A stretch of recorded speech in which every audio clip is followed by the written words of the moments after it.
Namaskar viewers, hello and welcome to Sansad TV. I am Teena. So India is all set to host the AI Impact Summit 2026, a landmark moment as it will be the first ever global AI summit to be held in the global south.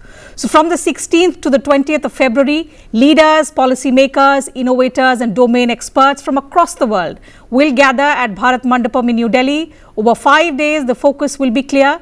Not just conversations about artificial intelligence, but real, measurable impact across governance, innovation and sustainable development.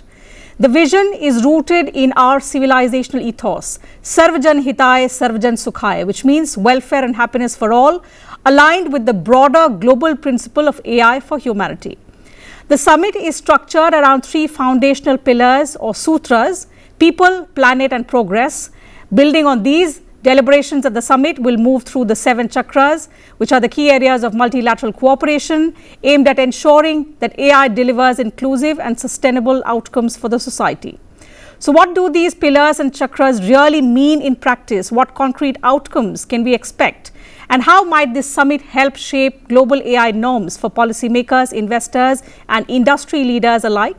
To discuss some of these aspects and more, we are joined today by Mr. S. Krishnan. He is Secretary, Ministry of Electronics and Information Technology, which is the nodal ministry anchoring this important global initiative. Mr. Krishnan, thank you so much for joining us. Absolute pleasure. Absolute pleasure to have you on the program, and especially at a time when I understand it's incredibly busy for you in the lead up to the summit. We understand, because in terms of the scale at which you're organizing it and in terms of the response that it has garnered, at least in terms of participation, the preparations must have been extensive at your end. To begin with, give us and our viewers a sense of how is India trying to make this Impact Summit unique and different, especially at a time when we are seeing global uncertainty and intense strategic competition globally. So how do we plan to make it different from the other worldwide conferences that we've seen so far? I think the key element that you need to look at is the transition from where we started with these international summits and where we are right now. Okay. We started with the Safety Summit in Bletchley Park in the UK in November 2023, when the main concern was how safe is this technology and what would happen. And we moved through the innovation and action summits in Seoul and Paris. And now this year in 26, we are in the Impact Summit. And I think this is a key message, that we are looking to see what is the kind of impact that AI can create and where people are at the center of this entire process. It is a human-centric element, number one. Number two, there is this question of democratizing the access to AI resources, which, as you pointed out, this is the first time that one of these summits is being held in the global south. So the global south, we have to address the issues which concern the global south, and one of the key things there is ensuring that there is a democratization of access to the kind of resources you need for AI. And that is something that we are attempting to do through the summit, and also by the model that we have adopted in India itself through the India AI mission, where we've made available compute, where we have made available models, and we have made available data through a common publicly funded platform, and where access to compute in particular is subsidized. It's established by the private sector, but access is through a public route on an open basis, where innovators, researchers, students, startups, all of them have access to this resource, and the cost at which they are able to access it is significantly lower than what the market rates are, primarily because of the kind of agreements that we've been able to enter into with the providers. So this is seen as a frugal but effective model of making sure that what kind of resources are needed for AI are made available, especially to the relatively poorer parts of the world. That is the second part. I mean, those parts which are yet to see the kind of development that we would desire, they would have access to this so that they can use these resources to grow further. So that is the democratization aspect.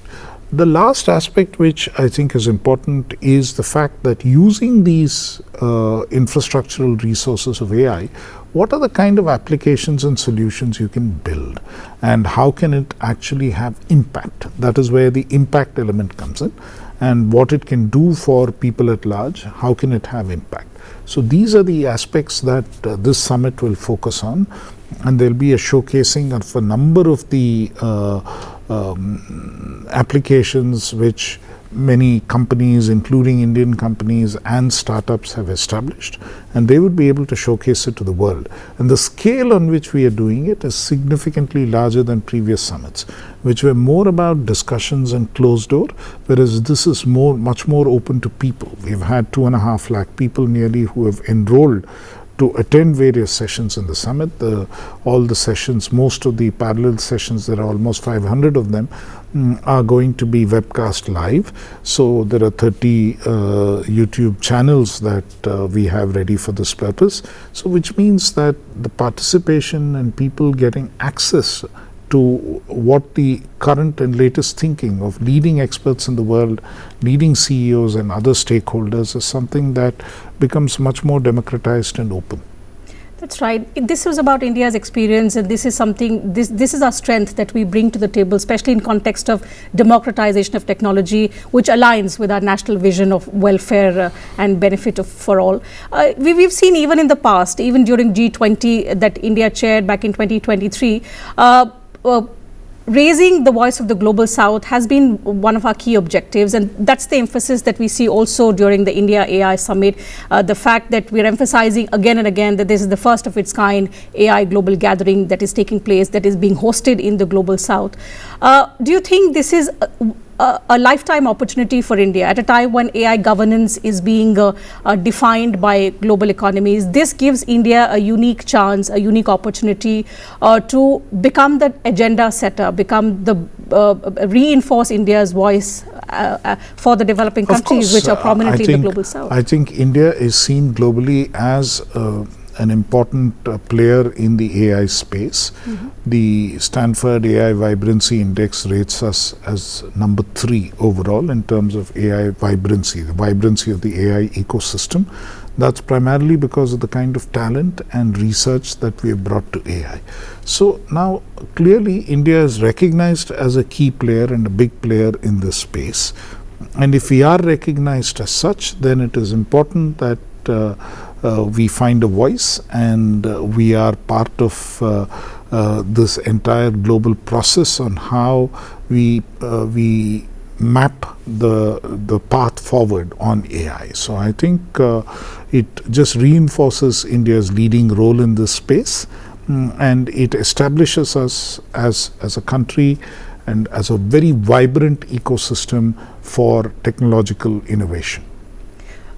While I was reading the brief that the Ministry has put out in terms of the foundational pillars, 3 of them that I spoke about, and the 7 chakras, for the benefit of our viewers, if you could elaborate what these 7 chakras mean, especially in context of multilateral cooperation, and how it means impact even post the summit. So in terms of real-time outcomes. I think the key point with the 7 chakras is the nature of what we are looking at.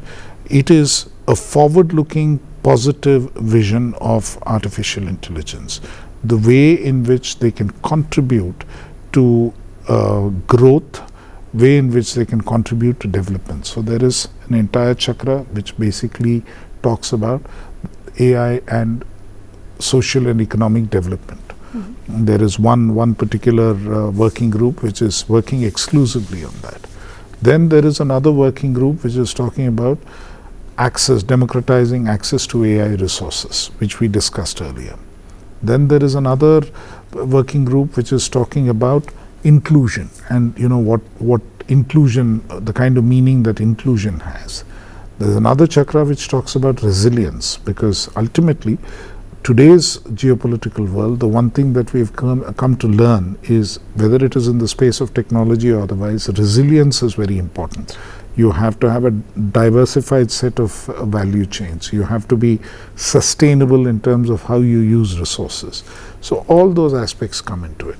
Then there is this aspect which relates to safe and trusted AI, because ultimately, although the benefits are big and various good things happen, eventually safe and trusted AI emphasizes what needs to happen in terms of AI governance in the longer term, and that is something which has to be kept in mind on an ongoing basis.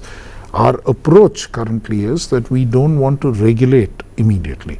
We want to give free play to innovation, for innovation to take place, but be prepared at an appropriate time to step in with the kind of regulation that the sector needs. And I think that is where the safety and the safe and trusted AI element comes in, as to how we can approach it on that basis. Then there is another vertical which relates to AI and science, which is a very forward-looking message of how we are sort of trying to address what happens with the way that we do science, and whether AI can help us to do it better. So these are the kind of themes and the chakras, as you call them, which have been on which working groups have debated. There's been extensive participation from a number of countries, more than 40 countries in each of these working groups. So it's after a great deal of debate and discussion that they've come out, they will be coming out with their recommendations as to how we can go forward. The AI ecosystem has generated a lot of excitement and enthusiasm among the youngsters particularly. And I recall while the Prime Minister used to speak about the Startup India and the Stand Up India programs, he used to say that the Indian youngsters must focus on becoming job creators and not job seekers. How are we also aligning that to the AI landscape, that Indian youngsters become AI creators and not just AI users? We are today the largest AI users in terms of population. I think it's important to understand the way that India uses AI. We are amongst the largest AI users, but if you look at it globally, as a proportion of people who use AI elsewhere in the world, there are studies which show that 70% of the use of AI is for purposes of entertainment, nothing to do with enhancing productivity. Right. So most people are making cat videos or doing something else using AI. But in India, that proportion is only 40%. And enterprise use of AI, we are the second highest in the world. So we are clearly using AI for more for productive purposes than the rest of the world. I think that is one thing which we need to be clear. The other thing which we need to be clear about is, we spoke about the three elements of the infrastructure which is needed for AI, which is models, compute, and data sets. Having all three of them, or having any of them, by itself does not ensure that there is a revenue model or that there is an economic progress which results from just having these three. Mm-hmm. You have to convert it into AI applications, solutions for specific problems. And those AI solutions will then have to be applied and deployed in different situations. In a company or an enterprise, in agriculture, in education, in healthcare, in manufacturing, in each of these sectors, in governance. So each of these sectors we have to actually deploy the AI application. And that is where the opportunity arises, because somebody has to get that application ready, somebody has to go out, work with the companies or work with the enterprises where it has to be deployed. So all those jobs are there. So if I may ask you, how are we capitalizing on that opportunity? So we have two advantages, one of demographic dividend, the other of such a large startup ecosystem. We are now the third largest startup ecosystem in the world. How are we utilizing both of these aspects to strengthen our AI? That is where India's strength primarily lies. I think we have the potential. The government believes, my ministry believes, that we have the potential to become the AI use case capital of the world. And we can actually create applications like we did in the Y2K period. We can create solutions which can then be deployed across the world. And when that happens, obviously there are jobs, there are areas where people will get employment. In fact, NITI Aayog has a study which says that with AI, about 2 million traditional IT jobs may go, 4 million new jobs will get created, which are of a slightly different nature. But in order to capitalize on that opportunity, what we really need to do is to make sure that we upskill and train and retrain people who are in the sector already, in the IT sector or related sectors. We have to make sure that those who are entering the job market have the requisite skills, and we have to make sure that in our schools, colleges, universities, institutions, we sort of ensure that everyone is across the board taught about this technology, regardless of which discipline they're pursuing, because this is a horizontal technology which can make a difference to every sector. So what will become eventually important in our view is the domain knowledge that a person carries with the ability to apply AI in whichever domain they are working in. So that's the way we need to.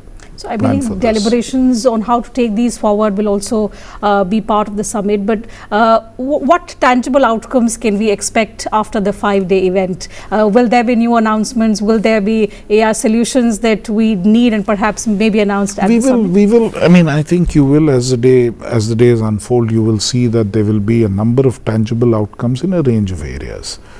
There will be, of course, typically with these kind of events, hopefully declarations and other tangible outputs. There's a research symposium which is attracting some very high quality papers, so there could be a compendium of high-end research into AI which would be relevant. There are these 3 challenges which we have launched, international challenges from which some very useful solutions and applications can emerge. AI for all, AI for her, and UA AI. All 3 have been launched, and we are expecting those outcomes. So all of those are there. In addition, many companies who are participating with their solutions and showcasing them, and especially startups. There are almost 450 startup pods. Many of them will get an opportunity to actually showcase what they've done, and that could eventually lead to a significant sort of possibility for many of them to find opportunities not just in India, but since we are showcasing to the world, in other locations also. So the tangible opportunities could be many. We are not fundamentally looking at it as an investment summit.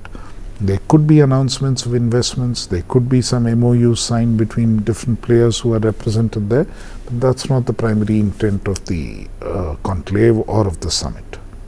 As someone who's been at the helm right since the inception of the summit to now, hoping that it will become a success, on a personal level, what is it that you are most excited about and looking forward to? Right now waiting for February 20th.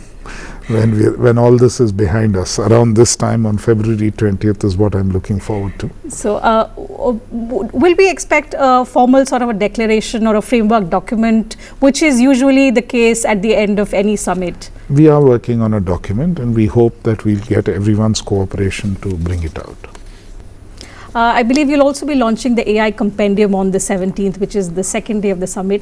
If you could share with us and our viewers what that compendium will comprise of in terms of the real documents or the... There are 6 different compendiums which are being launched. Most of them are in association with international organizations like ILO, UNESCO, and so on.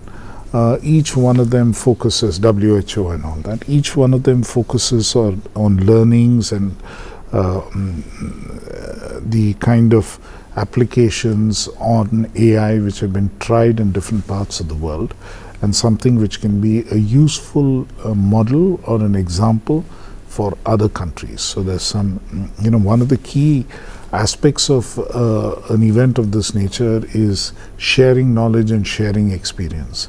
And one of the ways to document this and keep it going is to bring out literature which covers these aspects. That is what the compendiums have.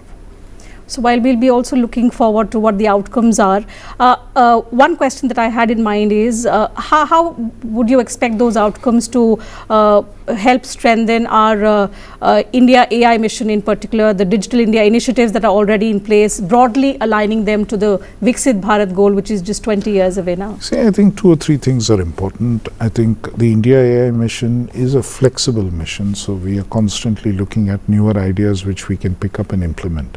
And if there are good ideas which we learn through this entire summit, those would be taken up and implemented through the India AI mission. So, and I don't think resources are really a problem or a crunch as far as the mission is concerned. The second part is that in some ways we are trying to overlay the work that we have done in digital public infrastructure and the kind of DPIs that we have created, give them an overlay of AI in order to further enhance the existing DPIs and a way in which we can actually use them much better. Simply because, as the DPIs sort of are implemented, there are also huge data repositories. So there's so much of data which can be used to learn and teach many of the AI models to actually go forward. So I think that's a big opportunity, and ultimately we want to see an overlay of AI on the DPIs so that we are able to do that aspect better. So these are some of the key elements of doing this. As far as India becoming a developed nation, a Viksit Bharat by 2047, I think the key thing that we need to look at is for that to happen, you have to ride the technology wave. This is AI probably represents our best chance to actually achieve that goal fairly comfortably, and that is our best chance in given today's circumstances. That's our best chance to enhance productivity, enhance efficiency, enhance effectiveness, so that we are able to achieve our larger goal of becoming a developed nation with prosperity which is available for a broader cross section of the people. That is what we would attempt to use this technology for. Absolutely. Well, we have a clear roadmap and we are sure of what our agenda is going to be for the AI India Impact Summit.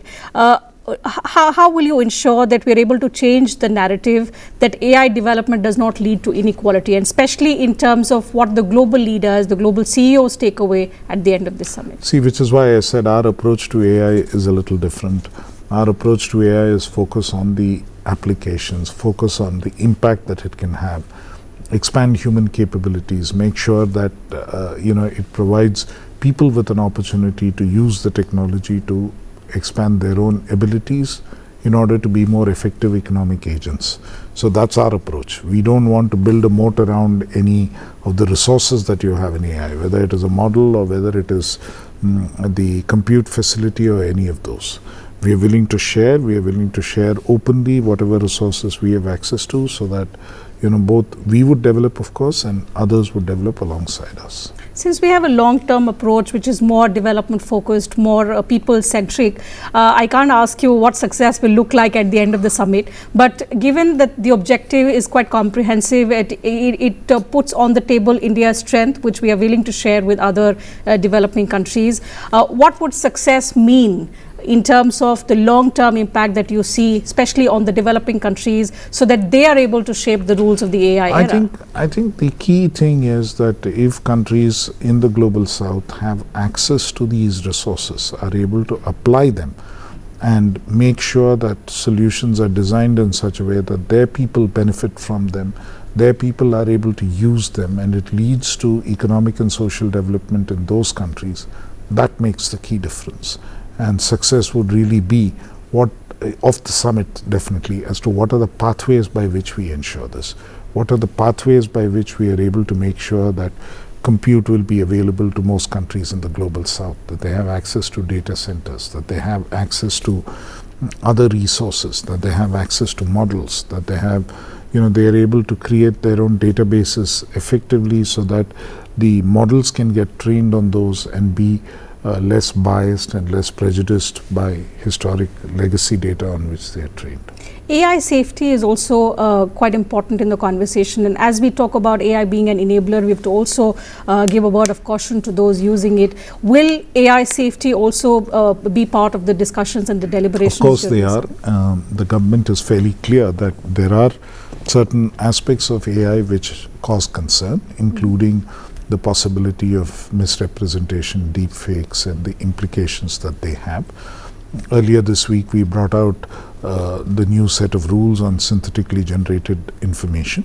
I think many papers and others have commented on how balanced this approach has been, that fundamentally we are recognizing the people's right to know that whether particular content has been created through a synthetic means, that is through AI, or whether it is genuine content. We have also, based on feedback we received, adjusted for minor variations. For instance, today's cameras automatically enhance the quality of the pictures that you take. Tomorrow that shouldn't be seen as synthetically generated information or synthetically modified content.